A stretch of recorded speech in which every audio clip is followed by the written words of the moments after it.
তার উপরে ট্যাক্স ঢুকেই দিচ্ছে, আমরা তো মাটিয়ে হেলাইছে। মানুষের ইনকামের সাথে খরচের সাথে কোনো মিল নাই। বাজেট ঘোষণার পরপরই বাজারে উত্তাপ। আরেক দফা বাড়ল আদা, রসুন, পেঁয়াজ সহ নিত্যপণ্যের দাম। ফ্রিজ, এসিতে কর বাড়ায় গরমে অতিষ্ঠ মানুষের ক্ষোভ। সরকার যেরকম চাচ্ছে দেশটাকে আগে স্মার্ট করতে, তো সেই অনুযায়ী আমার মনে ইলেকট্রনিক আইটেমগুলোতে মানুষের হাতের নাগালের মধ্যে প্রাইস থাকা উচিত। যারা আসলে মধ্যবিত্ত ওরা চেষ্টা করে যে বাসায় একটা এসি লাগায়। ইচ্ছা থাকা সত্ত্বেও হয়তো পণ্যটা তারা ক্রয় করবে না। চাউলের বাজারে স্বস্তি নেই, মুদির বাজারে স্বস্তি নেই। বেতন পাই মাত্র 18,000 টাকা, থাকে না একটিও। বাইরে থেকে 5,000 টাকা ঋণ করে আবার চলতেছি। যার আয় বুঝে তার ব্যয় কিভাবে এখন চলতে হচ্ছে। ঘাটতি মেটাতে সরকারের ভরসা ব্যাংক খাত। দেখা দিচ্ছে আস্থার সংকট। বিশাল বাজেট না করায় হঠাৎ সরকার বন্দনায় সিপিডি। বিশাল বাজেট না করে একটা সংযত বাজেট করার দিকে অনেকটাই চেষ্টা করা হয়েছে, সেটা একটা ভালো পদক্ষেপ। আর্থিক খাতটা যদি সুসংগত না হয় তবে সরকার কি করে ট্যাক্স আদায় করবে, ডিফিকাল্ট হয়ে যাবে। দেখছিলেন প্রধান শিরোনাম। দুপুরের সময় সঙ্গে আছি আমি আফরোজা মৌটুসী। এবার অন্যান্য শীর্ষ সংবাদ। ঐতিহাসিক 6 দফা দিবসে জাতির পিতার প্রতিকৃতিতে প্রধানমন্ত্রীর শ্রদ্ধা। ইতিহাসের বাক বদলের মাহেন্দ্রক্ষণ ছিল 7 জুন, বললেন ওবায়দুল কাদের। রাজধানীর পশুর হাটে থাকবে জাল টাকা শনাক্তের মেশিন। সাদা পোশাকে টহল দেবেন গোয়েন্দা। কোরবানি ঘিরে কয়েক স্তরের নিরাপত্তা বলয়ের পরিকল্পনা ডিএমপির। এবার বোমা ফাটালেন রাহুল গান্ধী। মোদি, অমিতের বিরুদ্ধে শেয়ার বাজার থেকে 30 লাখ কোটি রুপি হাতানোর অভিযোগ। সরকার গঠনে নীতিশ নাইডুর সঙ্গে দিল্লিতে আবারও বৈঠক। এবং বিশ্বকাপে বাংলাদেশের সামনে কাল শ্রীলঙ্কা পরীক্ষা। ম্যাচের আগের দিন হেড কোচ সহ বেশিরভাগেরই হোটেল বিলাস। স্বপ্নের জয়ের আশায় ডালাসে আসছেন প্রবাসীরা।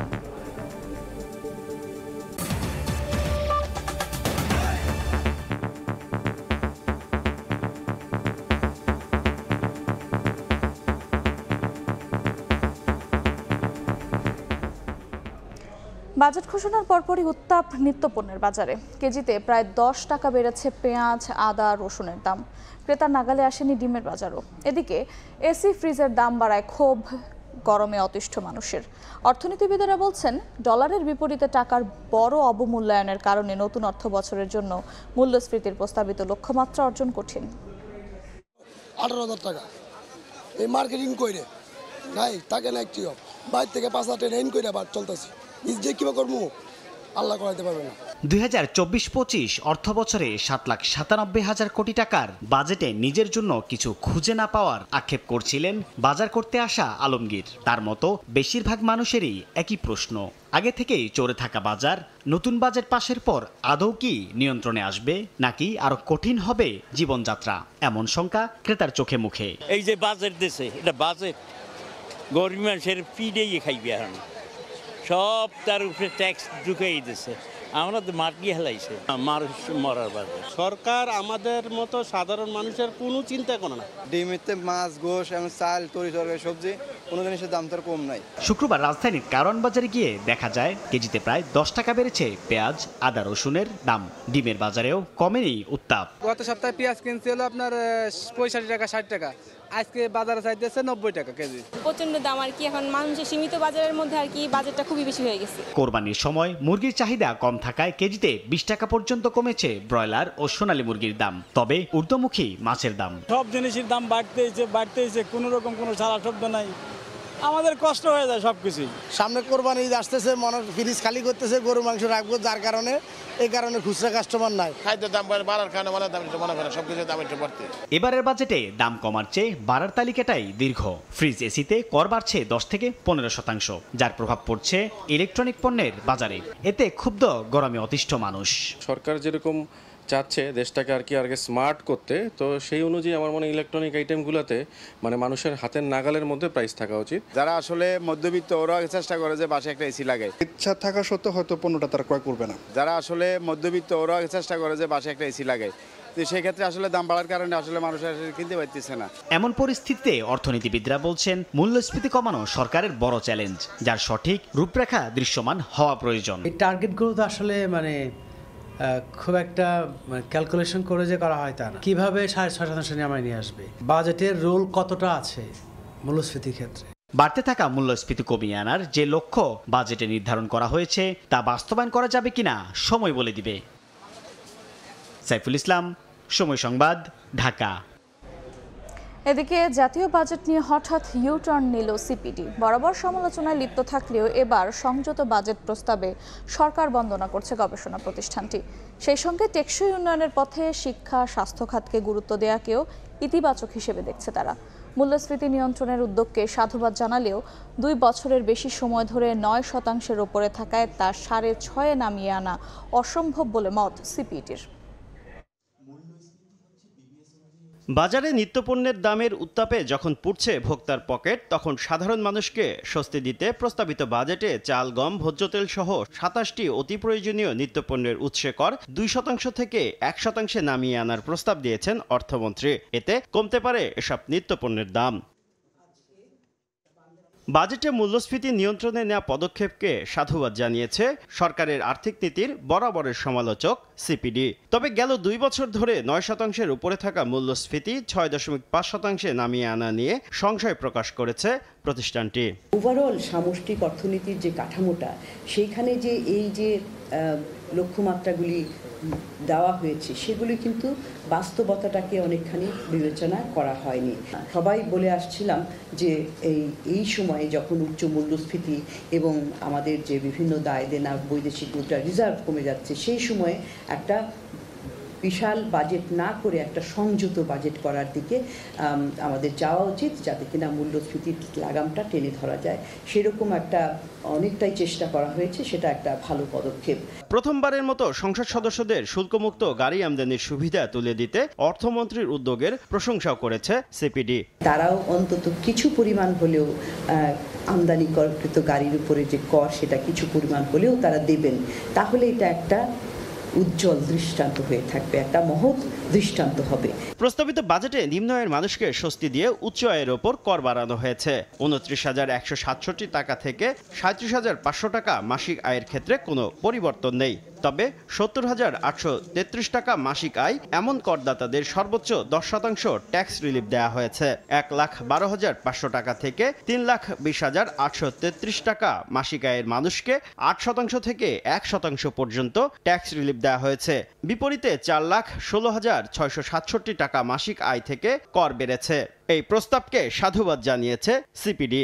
সর্বোচ্চ 10% কর স্বস্তি পাবে যাদের মাসিক আয় 70,833 টাকা। তারপরে সর্বনিম্ন পাবে 1% কর স্বস্তি পাবে যাদের আয় হচ্ছে মাসিক 3,20,833 টাকা। তো যারা যাদের আয় 4,16,666 টাকা থেকে 40 লাখ পর্যন্ত, তাদের উপরে কিন্তু ট্যাক্স বার্ডেনটা পড়বে এবং হাইয়েস্ট ট্যাক্স বার্ডেন 40 লাখ থেকে তার উপর পর্যন্ত। সেটা একটা প্রগতিশীল কর ব্যবস্থাপনার যে নিয়ম, সেই রকমভাবেই তৈরি করা হয়েছে। বাজেট বরাদ্দের ক্ষেত্রে শিক্ষা ও স্বাস্থ্য খাতকে গুরুত্ব দেওয়াকে ইতিবাচক হিসেবে দেখছে সিপিডি। শুভ খান, সময় সংবাদ, ঢাকা। বাজেট নিয়ে আলোচনার জন্য স্টুডিওতে আছেন সহকর্মী জিন্নাতারা যশোয়া, যাচ্ছি তার কাছে। ধন্যবাদ মৌটুস। যশোয়া, আমরা সংবাদের শুরুতে যে প্রতিবেদনটি দেখছিলাম সেখানে দেখছিলাম যে নিত্য পণ্যের যে ঊর্ধ্বমুখী এবং বাজেট গতকাল উত্থাপন হলো এবং আজই আমরা দেখছি যে বিভিন্ন পণ্যের দাম বেড়েছে এবং তা নিয়ে অস্বস্তিতে রয়েছেন ভোক্তারা। তো এই যে দৈনন্দিন ব্যয়, আমাদের নিত্য পণ্যের একটি বড় অংশ দৈনন্দিনে আমরা ব্যয় করছি, তো সেক্ষেত্রে বর্তমান বাজেটের প্রেক্ষিতে বড় চ্যালেঞ্জটি আসলে কি? একদমই। তো আসলে বাজেটটা এমন একটি সময়ে আসলে প্রণয়ন করা হয়েছে, প্রস্তাব উত্থাপন করেছেন গতকাল অর্থমন্ত্রী। যেমনটা আমরা জানি যে দেশের ইতিহাসের সবচেয়ে বড় বাজেট এবার উত্থাপন করেছেন অর্থমন্ত্রী। সেই সময় কিন্তু আমাদের অর্থনীতিতে বেশ কয়েকটি চ্যালেঞ্জ ছিল। এর মধ্যে সব থেকে বড় যে চ্যালেঞ্জটি ছিল সেটি হচ্ছে মূল্যস্ফীতি, এবং মূল্যস্ফীতির লাগাম টেনে ধরাই হবে এবারের বাজেটের মূল লক্ষ্য, এরকমটাই আসলে শোনা যাচ্ছিল। আসলে যেই উদ্দেশ্যে সরকার এই বাজেট ঘোষণা করলো, যে কর্মপরিকল্পনা নিয়ে বাজেট ঘোষণা করলো, তা কতটা আসলে সফল হবে তা দেখার আগে আসলে বাজেটের যেহেতু আজকে পরের দিন, আমরা প্রতিবেদনেও যেমনটা দেখলাম, আসলে মূল্যস্ফীতির লাগাম টেনে ধরা একদিনে হয়তোবা সম্ভব হবে না। কিন্তু আরেকটি বিষয় যদি আপনাকে বলতে হয়, যে আমরা দেখি বাজেটে যখনই কোনো জিনিসের দাম কমার কথা থাকে সেটা কমে না, কিন্তু যখন যখন বাড়ার কথা থাকে যে পণ্যের, সেই পণ্যের দামটা কিন্তু দেখা যায় যে বেড়ে যায়। আমরা যদি এই চিত্রটাই একটু আপনাকে দেখানোর চেষ্টা করি যে আসলে কোন কোন খাতে দৈনন্দিন ব্যয়ে চ্যালেঞ্জে পড়তে হচ্ছে সাধারণ মানুষকে। কর আদায় বাড়াতে সরকার এই বছর বেশ কিছু পণ্যের এবং সেবার মূল্য বৃদ্ধি করেছে এবং এখানেই কিন্তু সাধারণ মানুষের জন্য একটি বড় চ্যালেঞ্জ হয়ে দাঁড়িয়েছে। এবং আরও একটি বিষয় যদি, যেমনটা আমি একটু আগেই বললাম আপনাকে, মূল্যস্ফীতি নিয়ন্ত্রণে কর্মপরিকল্পনা সরকার করছে এবং যেমনটা আমরা দেখছি 6 থেকে 6.5 উন্নীত করা হয়েছে। এবং আমরা যদি বেশ কিছু পরিসংখ্যান গত কয়েক মাসের দেখি তাহলে দেখা যাবে যে সার্বিক মূল্যস্ফীতি দেখা যাচ্ছে যে 9-এর উপরে আছে এবং খাদ্য মূল্যস্ফীতি কিছু কিছু মাসে 10-এর ওপরে চলে যাচ্ছে। এই বাস্তবতায় আসলে কি কর্মপরিকল্পনায় সরকার 6.5-এ নিয়ে আসবে মূল্যস্ফীতি, সেই ধোঁয়াশা কিন্তু এখনো রয়ে যাচ্ছে। এবং ব্যয় বাড়িয়ে প্রকল্প কমানোর প্রশ্নের মুখে স্বচ্ছতা, যেমন আমরা যদি বলি যে প্রকল্প কমানো হয়েছে কিন্তু প্রকল্পের ব্যয় কিন্তু বাড়িয়েছিল, আমাদের মেইন উদ্দেশ্যই কিন্তু ছিল যে প্রকল্পের ব্যয়টা কমানো। তো প্রকল্পের ব্যয়টা না কমিয়ে আসলে প্রকল্প কমানোতে কতটা আসলে ভালো হলো এই প্রশ্নটাও থেকে যাচ্ছে। তো মৌটুসী, আমাদের কাছে আসলে সব বাজেট নিয়ে বিভিন্ন প্রতিবেদন আছে, আমরা যদি একটু প্রতিবেদন দেখে আসার চেষ্টা করি যে এবছর কিন্তু বাজেটের ঘাটতি ধরা হয়েছে 2,56,000 কোটি টাকা এবং 2,56,000 কোটি টাকার মধ্যে প্রায় অর্ধেক কিন্তু দেশের অভ্যন্তরীণ খাতের মধ্যে দেশের ব্যাংক খাত থেকে তোলার চেষ্টা করছে সরকার। এবং এতে ব্যাংক খাতের উপর যে তারল্য সংকট কিংবা বিভিন্ন সংকট রয়েছে সেই সংকটের মাধ্যমে আসলে কতটা লাভবান হতে পারবে বা বেসরকারি বিনিয়োগ বাধাগ্রস্ত হবে কিনা, এইসব বিষয়ে আমাদের সহকর্মী আলতাফ হোসেনের একটি রিপোর্ট আছে, সেই রিপোর্টটি আমরা দেখে আসার চেষ্টা করব। প্রতি বছরই বাড়ছে বাজেটের আকার। চাহিদা অনুযায়ী রাজস্ব আদায়ে ব্যর্থ হওয়ায় ঘাটতি বাজেট মেটাতে হয় ব্যাংক সহ অভ্যন্তরীণ ও বিদেশি ঋণ থেকে। এবারের বাজেটেও 2,56,000 কোটি টাকা ঘাটতির বেশিরভাগই নেওয়া হবে ব্যাংক ও আর্থিক প্রতিষ্ঠান থেকে। বৃহস্পতিবার প্রায় 8 লাখ কোটি টাকার প্রস্তাবিত বাজেট জাতীয় সংসদে উত্থাপন করেন অর্থমন্ত্রী আবুল হাসান মাহমুদ আলী। সরকারের আর্থিক প্রস্তাবাবলী কার্যকরকরণ গেল 5 বছরের তথ্য বলছে 2019-20 থেকে 2023-24 অর্থ বছর পর্যন্ত প্রায় 3 গুণ বেড়েছে ব্যাংক খাত থেকে নেয়া ঋণের পরিমাণ। সংকট কাটাতে তেমন কোনো উদ্যোগ দৃশ্যমান না থাকায় নতুন অর্থ বছরের জন্য ব্যাংক থেকে 1,37,500 কোটি ও আর্থিক প্রতিষ্ঠান থেকে 23,400 কোটি টাকা ঋণ নেবে সরকার।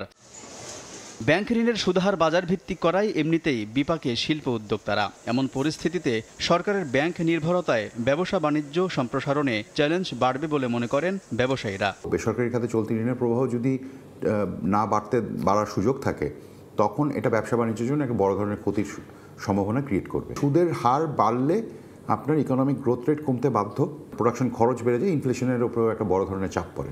অর্থনীতিবিদরা বলছেন ব্যাংক খাত থেকে ঋণ নেওয়ার প্রবণতা বাড়লে বাধাগ্রস্ত হবে নতুন কর্মসংস্থান। মূল্যস্ফীতি আছে, রিজার্ভ কমে যাচ্ছে। সরকার ইমিডিয়েটলি যদি আর্থিক খাতটা যদি সুসংগত না হয়, ব্যাংকিং সেক্টরটা, ব্যবসা বাণিজ্য যদি ভালো না হয়, তবে সরকার কি করে ট্যাক্স আদায় করবে, প্রত্যক্ষ কর বলেন, পরোক্ষ কর বলেন, ভ্যাট আদায় করে, ডিফিকাল্ট হয়ে যাবে। ব্যাংকের দুর্বলতা কাটাতে ঋণ খেলাফি ও দুর্নীতি অনিয়ম বন্ধে সুশাসন নিশ্চিত করাই সরকারের প্রধান চ্যালেঞ্জ বলে মনে করেন অর্থনীতিবিদরা। আলতাফ হোসাইন, সময় সংবাদ, ঢাকা।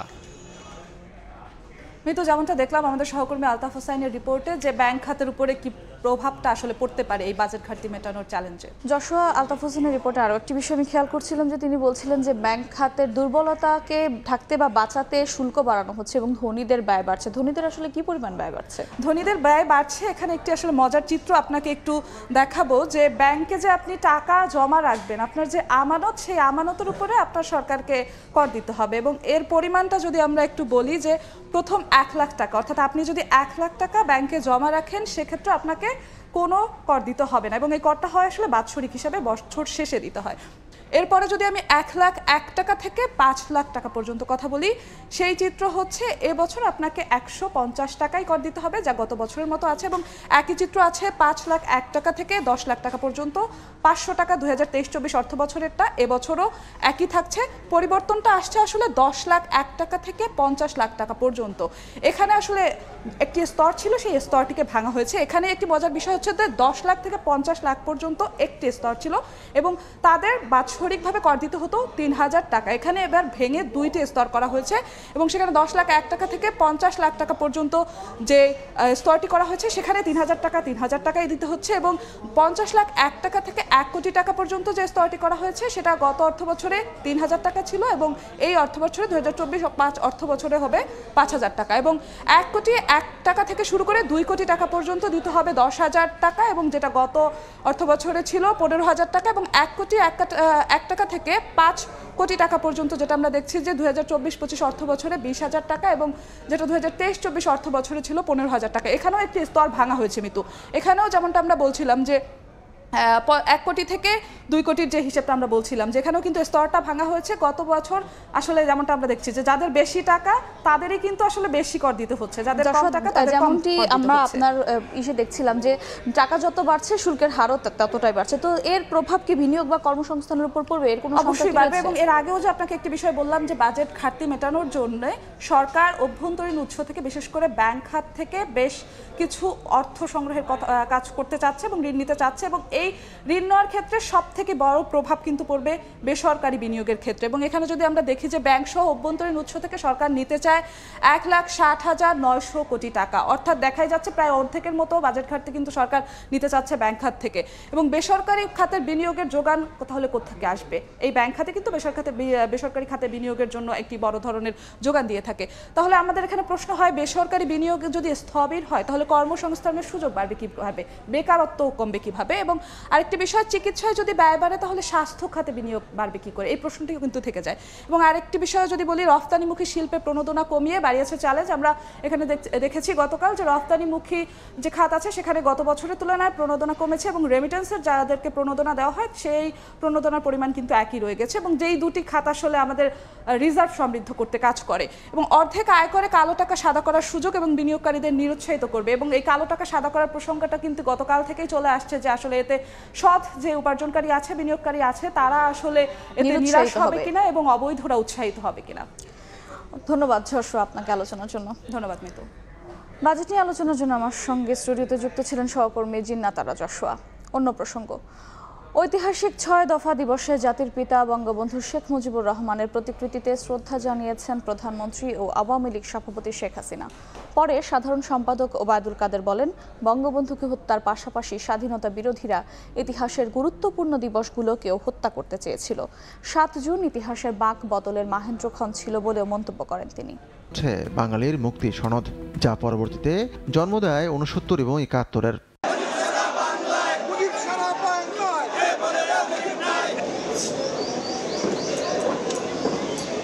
দিবসটি উপলক্ষে সকালে রাজধানীর ধানমন্ডিতে বঙ্গবন্ধুর প্রতিকৃতিতে ফুল দিয়ে শ্রদ্ধা জানান প্রধানমন্ত্রী এবং আওয়ামী লীগ সভাপতি শেখ হাসিনা।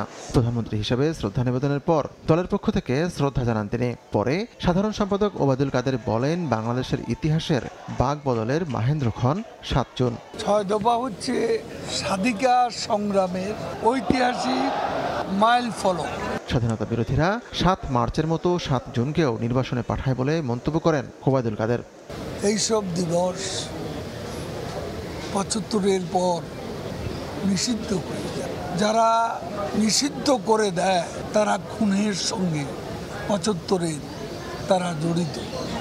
তারা বঙ্গবন্ধুকে হত্যা করেনি, তারা হত্যা করতে চেয়েছিল আমাদের মুক্তিযুদ্ধের মধ্যে আমাদের স্বাধীনতার আদর্শকে।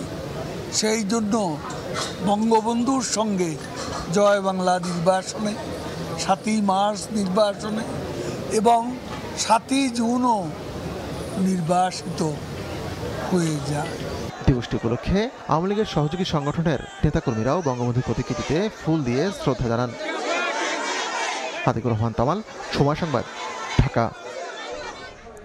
দেশের উন্নয়ন বিএনপির সহ্য হচ্ছে না বলে মন্তব্য করেছেন পররাষ্ট্রমন্ত্রী ডক্টর হাসান মাহমুদ।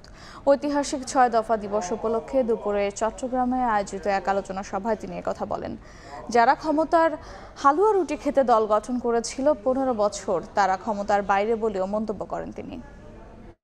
ক্ষমতার হালুয়া রুটি খাওয়ার জন্য যারা দল গঠন করেছিলেন বিএনপি নেতারা, মির্জা ফখরুল ইসলাম আলমগীর সহ 22 বছর ধরে ক্ষমতার বাইরে, এটি তো তাদের সহ্য হচ্ছে না। সেই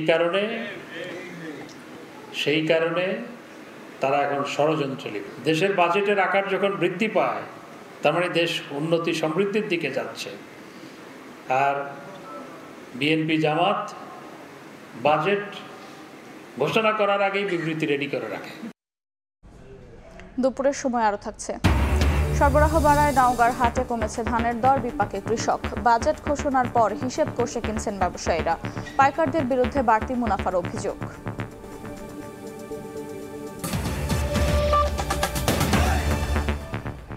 ঈদুল আজহাকে কেন্দ্র করে রাজধানীর পশুর হাটগুলোকে বিশেষ নিরাপত্তা বলয়ের মধ্যে আনা হবে বলে জানিয়েছেন ডিএমপি কমিশনার।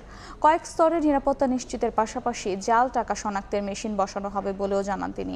সকালে ডিএমপি মিডিয়া সেন্টারের সংবাদ সম্মেলনে কমিশনার জানান, অজ্ঞান পার্টি ঠেকাতে সাদা পোশাকের গোয়েন্দা ছাড়াও হাটে ড্রোন দিয়ে চালানো হবে নজরদারি। এবার 2 সিটি মিলিয়ে 19টি হাট বসবে রাজধানীতে। ইতোমধ্যে ইজারাদার নিয়োগ সহ হাটগুলো প্রস্তুত করা হয়েছে। কয়েকদিনের মধ্যেই সারা দেশ থেকে কোরবানির পশু আসতে শুরু করবে রাজধানীতে। কোরবানির পশুর হাটের নিরাপত্তা নিশ্চিতে বেশ কিছু পদক্ষেপ নিয়েছে ঢাকা মহানগর পুলিশ। শুক্রবার সকালে সেগুলো তুলে ধরতে সাংবাদিক সম্মেলনের আয়োজন করেন ডিএমপি কমিশনার। সকল নিরাপত্তার জন্য একটি সমন্বয় সভা করেছি। অনুমোদন ছাড়া স্থানে হাট বসালে কঠোর ব্যবস্থা নেওয়ার হুঁশিয়ারি দিয়ে তিনি জানান, চাঁদাবাজি ও ছিনতাই ঠেকাতে রাজধানীর প্রবেশ মুখগুলোতে থাকবে বিশেষ পুলিশি টহল। প্রত্যেকটি প্রবেশ পথ শহরের সেই প্রবেশ পথে আমাদের পুলিশ প্রহরা থাকবে। হাটের যে স্থানে লেনদেন হবে, বেচাকেনা হবে, সেখানকার নিরাপত্তা এবং এরপরে বিকৃত টাকা নিয়ে গরুর মালিক এখান থেকে চলে যাবেন সেটির নিরাপত্তা, এই সমস্ত বিষয় মিলে নিরাপত্তা পরিকল্পনাটি সাজানো হয়েছে। সব হাটে বসানো হবে সিসিটিভি ক্যামেরা, থাকবে সাদা পোশাকের গোয়েন্দারা। জাল টাকা শনাক্তকরণ মেশিন বসানোর পাশাপাশি থাকবে ড্রোন পেট্রোলিং। ডিএমপি কমিশনার জানান, অজ্ঞান পার্টি ও মলম পার্টি ঠেকাতে 24 ঘন্টা মনিটরিং এর পাশাপাশি থাকবে সচেতনতামূলক প্রচারণা। ইউনিফর্ম পুলিশ, সিভিল পুলিশ থাকবে। এছাড়া ড্রোন পেট্রোলিং এর ব্যবস্থা করা হয়েছে। সকল হাটে সিসিটিভি ক্যামেরার ব্যবস্থা করা হয়েছে। জাল টাকা দিয়ে কেউ লেনদেন করতে না পারে সেজন্য জাল টাকার মেশিন বসাবে, সেজন্য বাংলাদেশ ব্যাংককে অনুরোধ করা হয়েছে এবং তারা সেখানে থাকবে। নির্দিষ্ট স্থানের বাইরে রাস্তায় পশুর হাট বসালে কিংবা ট্রাক থেকে নামালে ইজারাদারের বিরুদ্ধে ব্যবস্থা নেওয়ার কথাও জানান হাবিবুর রহমান। নাজমুস সালেহী, সময় সংবাদ, ঢাকা। এমপি আনার হত্যাকাণ্ডে জড়িত নেপালে পালিয়ে থাকা সিয়ামকে হেফাজতে নিয়ে জিজ্ঞাসাবাদ করছে ভারতের সিআইডি। সকালে সংবাদ সম্মেলনে কথা জানান ঢাকা মহানগর পুলিশ কমিশনার হাবিবুর রহমান। তিনি আরও বলেন, হত্যাকাণ্ডের বিচার ভারত, বাংলাদেশ যে কোনো দেশেই হতে পারে, এতে আইনি জটিলতা নেই। আমরা যতটুকু জেনেছি, আপনারাও জানেন যে ইন্ডিয়ার যে কলকাতা সিআইডি তারা সেটি তদন্ত করছে এবং তাদের কাছেও একজন আসামি রয়েছে, দুইজন তারা নেপাল থেকে নিয়েছে এবং তারা আগে একজন অ্যারেস্ট করেছিল। আমাদের কাছেও আছে, তারা তদন্ত করছে, আমরাও তদন্ত করছি, তারাও তদন্ত করছে এবং এক পর্যায়ে আমরা সিদ্ধান্ত নিয়ে যে কোনো একটি জায়গায় এই বিচারটি হতে পারে। দুপুরের সময় আরও থাকছে। অভিবাসন নীতিতে কঠোর হচ্ছে মালদ্বীপ, বিদেশি কর্মী নিয়োগে নীতিমালায় পরিবর্তন। বকেয়া জরিমানা পরিশোধে নিয়োগকর্তারা ব্যর্থ হলে বাতিল হবে পারমিট।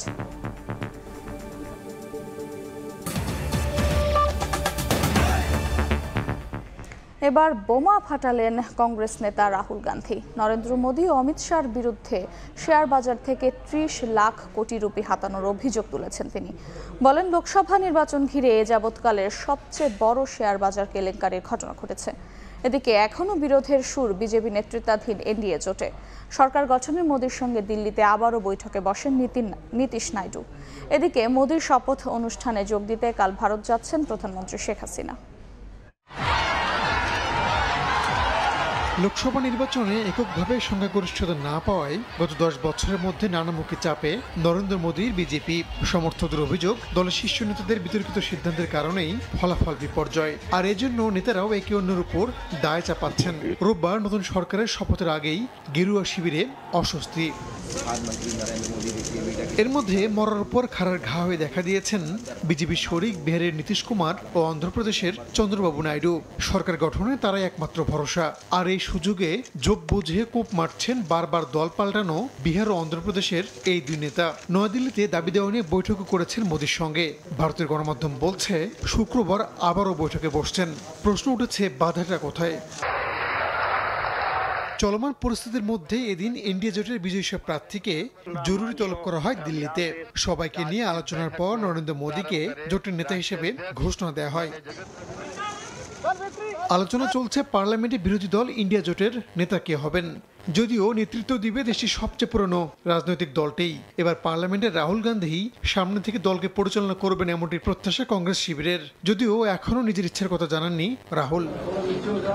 এদিকে ভারতের লোকসভা নির্বাচন ঘিরে যাবৎকালের সবচেয়ে বড় শেয়ার বাজার কেলেঙ্কারির ঘটনা ঘটেছে বলে অভিযোগ করেছেন রাহুল গান্ধী। বিনিয়োগকারীরা 30 লাখ কোটি রুপি হারিয়েছেন দাবি করে এই কেলেঙ্কারির সঙ্গে নরেন্দ্র মোদী ও অমিত শাহ জড়িত বলে ইঙ্গিত দিয়েছেন তিনি। একই সঙ্গে বিষয়টি তদন্তে একটি যৌথ পার্লামেন্টারি কমিটি গঠনের দাবিও করেছেন রাহুল। রাহানুল রানা, সময় সংবাদ। কনকায় দীর্ঘদিন পর্যন্ত খাবার থাকে গার্ডেন ফ্রেশ। ভালো থাকুন আপনিও। Concha fridge. এবার বাণিজ্যের খবর।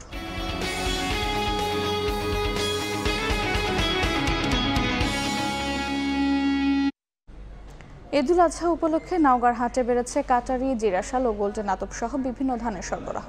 এতে 50 থেকে 70 টাকা পর্যন্ত কমেছে ধানের দর। ব্যবসায়ীরা বলছেন, বাজেট ঘোষণার পর কর্পোরেট প্রতিষ্ঠানগুলো হিসেব কষে ধান কিনছেন, ফলে প্রভাব পড়েছে বাজারে। চাষিদের অভিযোগ, তাদের ঠকিয়ে মুনাফা করছে ব্যবসায়ীরা। সামনে ঈদুল আজহা, তাই বাড়তি লাভের আশায় ধান নিয়ে হাটে আসেন চাষিরা। চলতি সপ্তাহে নওগাঁর প্রান্তিক হাটগুলোতে বেড়েছে ধানের সরবরাহ। চাষি আর ব্যবসায়ীর দর কষাকষিতে ধান বেচাকেনায় জমজমাট নওগাঁর সরস্বতীপুর হাট। গেল কদিনের চেয়ে এ হাটে জিরা, কাটারি, আটাশ, বৃধান 90 জাতের ধানের সরবরাহ বেড়েছে।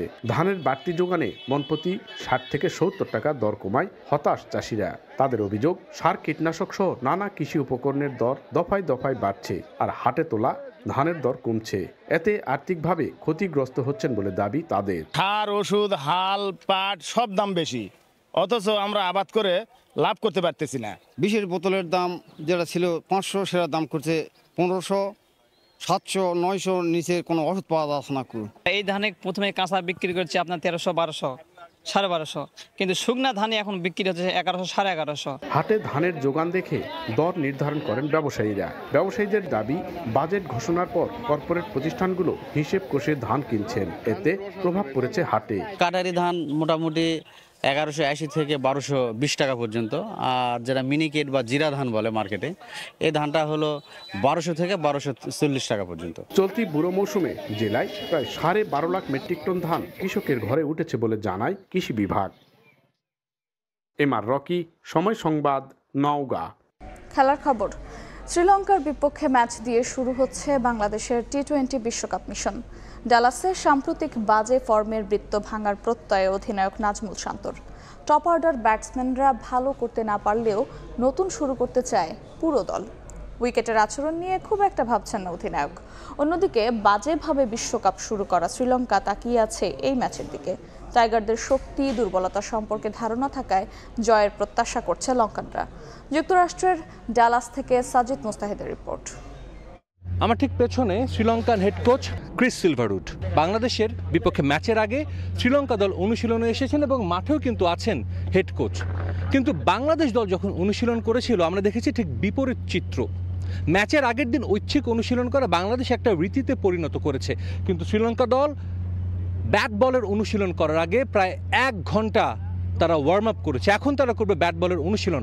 সম্প্রতি বাংলাদেশ শ্রীলঙ্কা লড়াইয়ের পারদ বরাবরই থাকে তুঙ্গে, তবে এবার কিছুটা ব্যতিক্রম। দুদলই যাচ্ছে বাজে সময়ের মধ্য দিয়ে। টুর্নামেন্ট শুরুর আগে বাংলাদেশের সিরিজ হার আর লঙ্কানরা বিশ্বকাপের প্রথম ম্যাচে নিউ ইয়র্কের প্রোটিয়াদের কাছে হেরে যাওয়ায় আছে ব্যাকফুটে। দুদলের জন্যই ম্যাচটা ঘুরে দাঁড়ানোর সঙ্গে সমালোচনার জবাব দেয়ারও। টপ অর্ডাররা ভালো করেনি বা ভালো করছে না, বাট কালকের দিনটা টোটালি একটা নতুন দিন। এবং আপনি যেটা বললেন যে প্র্যাকটিসে যার যে জায়গায় ল্যাকিংস আছে সবাই 100% দিচ্ছে। বিশ্বকাপের যুক্তরাষ্ট্র পর্বে উইকেট বড় ধাঁধার নামে পরিণত হয়েছে। বাংলাদেশ শ্রীলঙ্কার বিপক্ষে খেলতে নামছে মূল মাঠে কোনো অনুশীলন না করেই। এই উইকেটটা নিয়ে আমার মনে হয় না খুব বেশি চিন্তা করার দরকার আছে। জাস্ট যার যেই ম্যাচ খেলার অ্যাবিলিটি আছে, যার যেই স্কিলটা আছে, ওই স্কিলের উপরে বিশ্বাস করে এক্সিকিউট করাটা খুব ইম্পর্টেন্ট। শ্রীলঙ্কার বিশ্বকাপের শুরুটা ভালো হয়নি। দলের ব্যাটিং ভরাডুবি নিয়ে হচ্ছে বিস্তর সমালোচনা। I think we have played good cricket against Bangladesh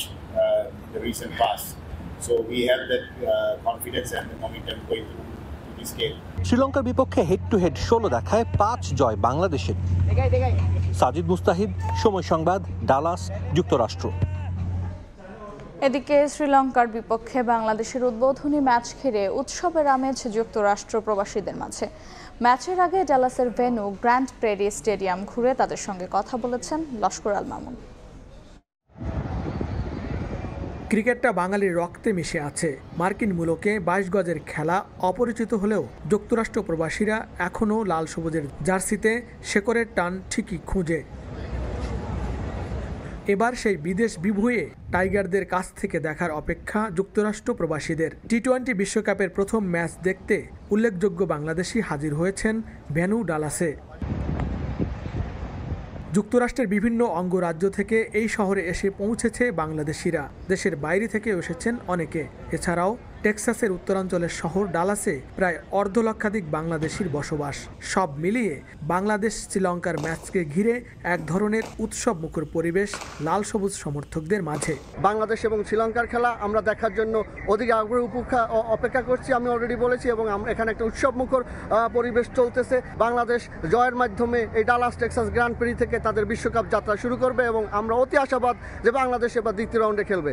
দলের সাম্প্রতিক পারফরমেন্স যেমনই হোক না কেন, ডালাসে বাংলাদেশ দলের জন্য গলা ফাটাতে প্রস্তুত প্রবাসীরা। ডালাসে হচ্ছে খুব বড় একটা বাংলাদেশি কমিউনিটি আছে, তার পক্ষে থেকে সবাই আমাদের টিমকে সাপোর্ট করবে, সেজন্য সেটা নিয়ে আমরা খুবই খুশি। যুক্তরাষ্ট্রে প্রায় দিন 20 ধরে অবস্থান করছে বাংলাদেশ জাতীয় ক্রিকেট দল। প্রস্তুতি ম্যাচ সহ 4 টি-20তে মাঠে নামলেও ডালাসে এটাই হবে টাইগারদের প্রথম খেলার অভিজ্ঞতা। খেলা দেখতে এরই মধ্যে যুক্তরাষ্ট্রের ডালাসে জড়ো হয়েছে বিপুল সংখ্যক যুক্তরাষ্ট্র প্রবাসী বাংলাদেশিরা। তাদের আশা, প্রিয় দল বাংলাদেশ প্রথম বিশ্বকাপের প্রথম ম্যাচে শ্রীলঙ্কাকে হারিয়ে খেলবে পরবর্তী রাউন্ডে। যুক্তরাষ্ট্রের ডালাস গ্র্যান্ড প্রেরি স্টেডিয়াম থেকে লস্কর আল মামুন, সময় সংবাদ।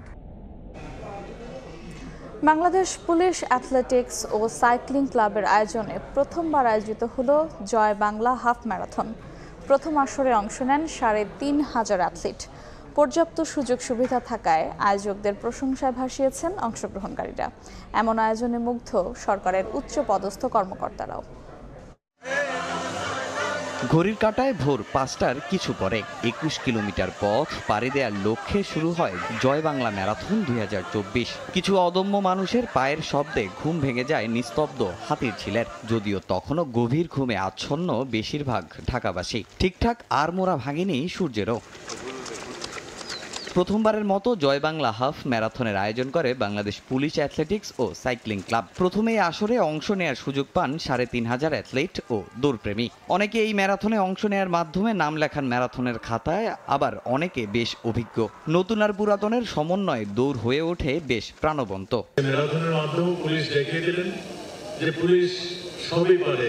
দেশের শহরগুলোকে একত্র করে একটা এই যে প্রতিযোগিতা মানুষের উপকারের জন্য মানুষকে এক প্ল্যাটফর্মে এনে একটা স্পোর্টসের মাধ্যমে যে একত্রিত করা, সেটাও পারে, সেই দক্ষতা দেখিয়ে দিয়েছে। সেই জন্য আবারও তাদেরকে ধন্যবাদ জানাচ্ছি। প্রথম আসরে পুরুষ 16 থেকে 50 বছর বয়সী ক্যাটাগরিতে প্রথম হন মোহাম্মদ আলামিন, আর 50 ঊর্ধ্ব ক্যাটাগরিতে বিজয় ছিনিয়ে আনেন জসিম উদ্দিন। আর নারীদের 2 ক্যাটাগরিতে প্রথম হন পাপিয়া খাতুন ও এডিলি কৌকি।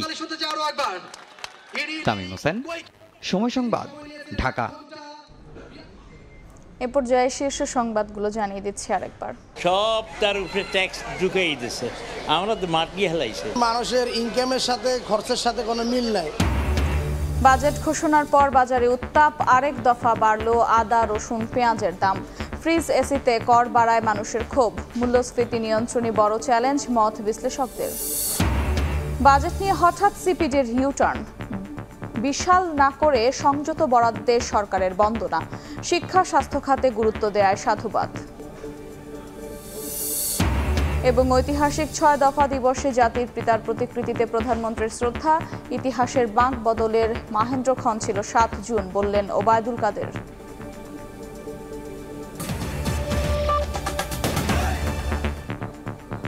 এই ছিল দুপুরের সময়। এরপর বিভাগীয় সময় সঙ্গে থাকবেন ওমর ইনান। ধন্যবাদ। বিভাগীয় সময় নিয়ে ফিরছি কিছুক্ষণ পর, সঙ্গে থাকুন সময়।